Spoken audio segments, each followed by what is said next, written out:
Assalamualaikum warahmatullahi wabarakatuh. Bagaimana kabarnya anak-anakku? Semoga sehat selalu dan senantiasa semangat untuk menuntut ilmu. Sebenarnya, semua yang ada di bumi sudah diatur oleh Allah, seperti yang terdapat pada Quran Surat Al-Furqan ayat 2, termasuk juga dengan sifat benda. Ada yang bersifat elastis, ada juga yang bersifat plastis. Nah, untuk itu, izinkan saya Ustadzah Putri untuk menjelaskan materi tentang elastisitas.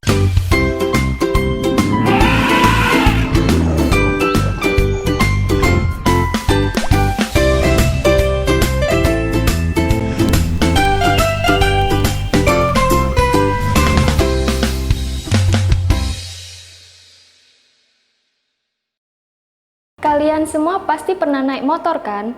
Nah, jika kita amati, ternyata ada motor dengan shock breaker ganda, ada juga motor dengan shock breaker tunggal. Nah, ternyata shock breaker merupakan salah satu benda yang menerapkan konsep elastisitas loh. Nah, ada yang tahu apa sih yang dimaksud dengan elastisitas? Elastisitas adalah kemampuan benda untuk kembali ke bentuk semula jika gaya yang diberikan dihilangkan. Nah, mengapa materi ini penting? Karena banyak sekali penerapan elastisitas dalam kehidupan sehari-hari. Salah satunya adalah shock breaker tadi. Contoh dari benda elastis adalah pegas dan karet. Lawan dari benda elastis adalah benda plastis. Benda plastis adalah benda yang mengalami bentuk permanen jika diberikan gaya. Contoh dari benda plastis adalah tanah liat dan lilin. Jika benda elastis diberikan suatu beban, maka benda tersebut semakin bertambah panjang. Menurut fisika, semakin besar gaya yang diberikan pada suatu benda elastis, maka semakin besar pula pertambahan panjang benda tersebut. Nah, sekarang perhatikan gambar grafik di samping. Grafik di samping menunjukkan hubungan antara pegas yang diberikan dengan perubahan panjang. Dari grafik terlihat bahwa terdapat 3 daerah, yaitu daerah elastis, daerah plastis, dan titik patah. Ketika gaya yang diberikan ke benda elastis semakin besar, yang menyebabkan benda tersebut tidak bisa kembali lagi ke bentuk semula, maka berarti benda tersebut berada di daerah plastis. Nah, ketika benda plastis tadi diberi gaya, maka benda akan patah. Kondisi ini dinyatakan bahwa benda berada di titik patah. Sekarang, kita masuk ke beberapa besaran yang berkaitan dengan elastisitas. Berdasarkan arah gaya yang diberikan, ada 3 jenis perubahan bentuk benda, yaitu rentangan, mampatan, dan geseran. Benda dikatakan mengalami mampatan jika arah gaya yang diberikan menuju ke dalam benda.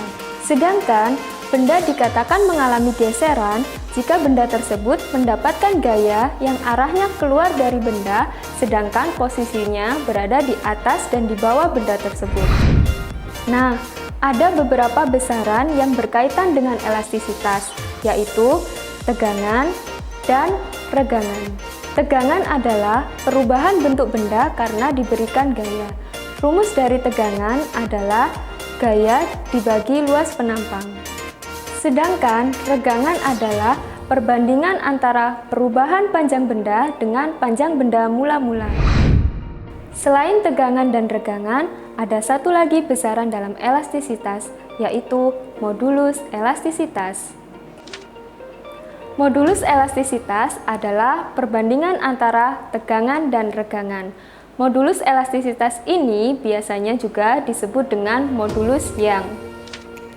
Masing-masing benda memiliki modulus elastisitas yang berbeda-beda.